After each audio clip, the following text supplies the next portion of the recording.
So we define, or I define sales basically as people interacting with people, as opposed to marketing, which is people interacting with stuff, right? And so I sort of like to make that delineation sort of up front because marketing is being done for the benefit of sales to achieve commercial goals of the organization. And typically the goals of the organization are commercial and revenue based in nature, right? We have to hit a milestone. We have to get another round of funding. Essentially, we need to be profitable. So the goal of demand generation is to really fill this marketing funnel with leads to accelerate sales effectiveness. And so as we sort of move from the top of funnel through the bottom of funnel, we go from sort of unnamed suspects to MQLs typically in our marketing work, and then beyond that into sort of sales qualified leads as they get handed off to the sales team. It's way easier to close new business when you've got good leads, and cold outreach typically is pretty expensive and increasingly ineffective. And so people essentially, renting email lists, doing cold calling and stuff like that. Really, since COVID, we've seen like a big sort of decrease in terms of the effectiveness of kind of traditional sales, outbound sales approaches. So there are suspects on LinkedIn, for example, but they're not going to take a call from an unknown number. They work from home. It's their cell phone. It's not a work phone anymore. If you're like me, you probably get 20 to 30 cold emails a day from people trying to sell you stuff, essentially that I just sort of routinely delete. And that's increasingly automated and sort of roboticized and just very, very spammy. And so really most people are really only interested in talking with sales after they are sort of aware of the offering and interested in learning more about it. So at the crux of that is that no customers really want to talk to you until they understand that you can solve their problems. And so contacts, as opposed to suspects, are people that have searched you out and are aware of your company. We convert contacts on a website when they download something or then they stop by your booth at a conference. Essentially, people are exchanging their personal information. They've opted in. They're aware of the company. And essentially they are self-educated, right? They're seeking something out, and they've given you permission to contact them. They're going to be much, much more likely to respond once they're sort of opted in. Once they've opted themselves in is probably the most important part of that. So marketing qualified leads essentially are going to be very responsive to sort of a sales interaction because they are at the point in the buyer's journey where they have questions. And they would benefit from having a real discussion with somebody that's knowledgeable, that can basically help them make a buying decision. And so we define marketing qualified leads as basically having met this agreed upon criteria, which is typically based on a combination of online activities and demographic information. So these people start out as contacts. So they've come to our website, essentially, they've self-identified, and then we assign points to them using quantitative lead scoring based on customer fit.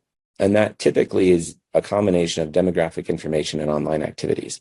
And then when a contact becomes an MQL, then they're typically passed on to the sales team. So they're warmed up and really ready to go.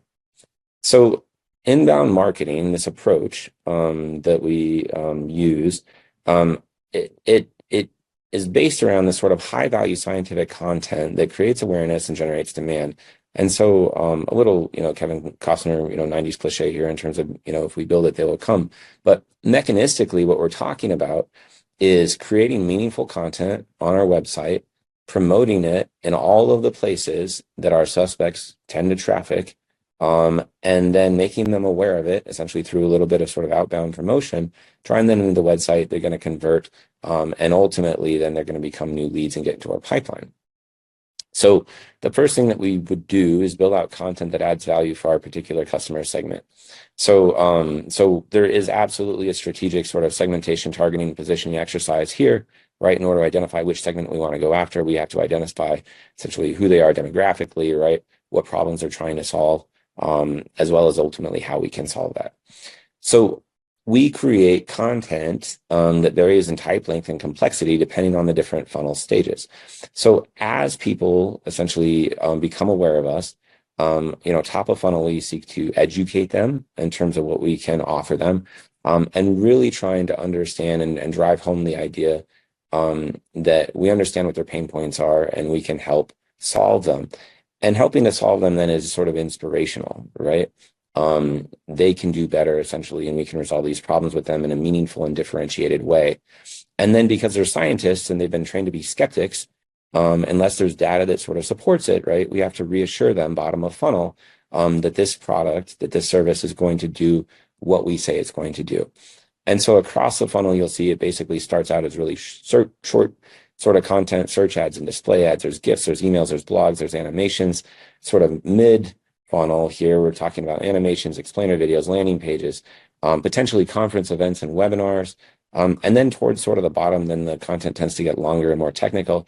Application pages, case studies, application notes, tech notes, product pages, technology pages, white papers and product pages sort of at the bottom of the funnel here, where there's more and more data. The material is sort of longer and more technical in nature, right? As we sort of move people down this funnel. So once we create that content, we promote it in all the places that your suspects naturally come across it. So you can imagine that this is not a hunting expedition, but a fishing trip, right? And we're going to put the appropriately designed bait in the places essentially where the fish are going to go, and they're going to stumble across it essentially, and that's going to bring them in.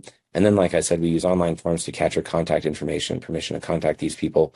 We use HubSpot as a CRM or a HubSpot agency. There are certainly other marketing automation platforms and CRMs that one can use for that sort of mechanistic step. So once a new contact converts, then we use marketing automation in order to serve up more content and nurture them up to MQL status. So they come into the website, they might download a case study, they become a new content.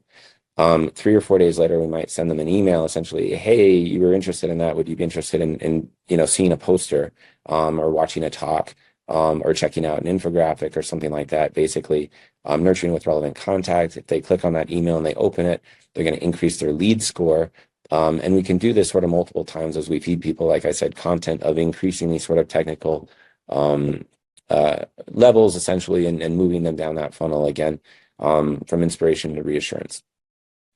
So this is based on quantitative lead scoring, and this is something that we use and others use, but this is how we assess sort of MQL status in a quantitative way.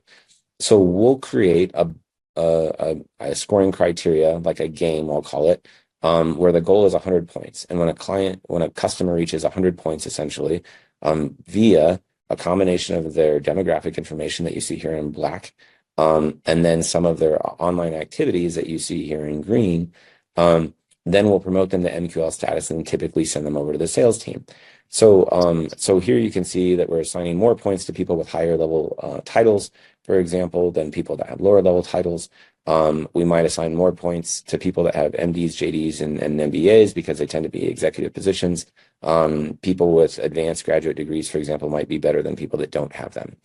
The online activity that you can see, if they contact us or quote request form, they'll move to the top. If they download an asset or if they subscribe, we'll give them additional points. Every time that they view a page on our website, open an email, or click on something, we'll attribute sort of more points to that kind of along the way. We'll also use negative points in order to weed out competitors, in order to identify people, for example, that haven't been on our website recently. If people have unsubscribed and they no longer want to hear from us, for example, if they're subscribing with their Gmail instead of like a .com sort of commercial email, then we'll lower the point list essentially. So it's a dynamic score that occurs over time. We can also adjust it. So we're not married to this 100-point game threshold idea. But depending on how many sales reps you have and what your close rate is and how those calls are going, we can increase or decrease that threshold to either give more leads to your reps faster, essentially, so that your sales team is busy all the time, right? And they're handling these sort of warm leads instead of doing cold outreach and prospect. But then if the sales team is like, if we're closing everything, for example, like if every single call that they have is a close, it could be that we have too many points in the game as well, and we might want to lower that as well. So again, if the close rate is low, if people aren't interested, then we can increase the threshold.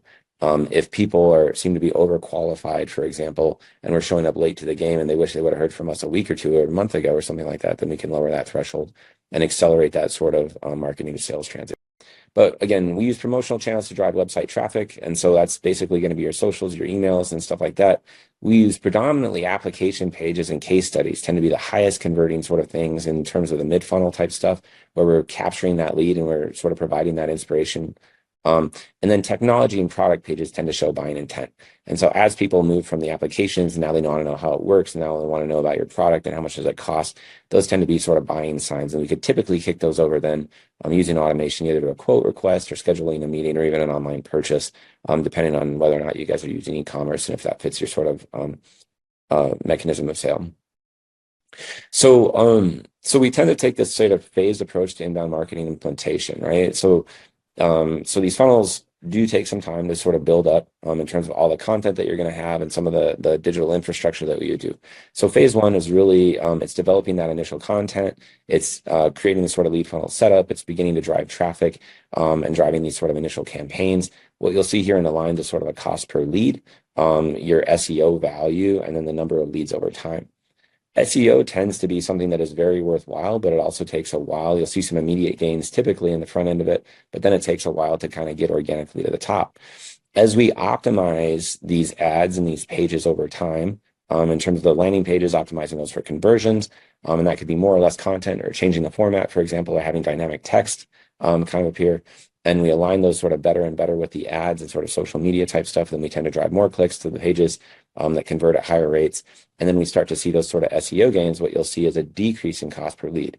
So we're moving from sort of marketing efficacy to marketing efficiency, right? And then typically our phase three is kind of ramp up. So as things are pretty dialed in, then typically there's an inflection point where we can start spending more money, basically just turning up the volume on ad spend in order to increase the amount of traffic that you would see, again, coming to your pages that are now fully optimized.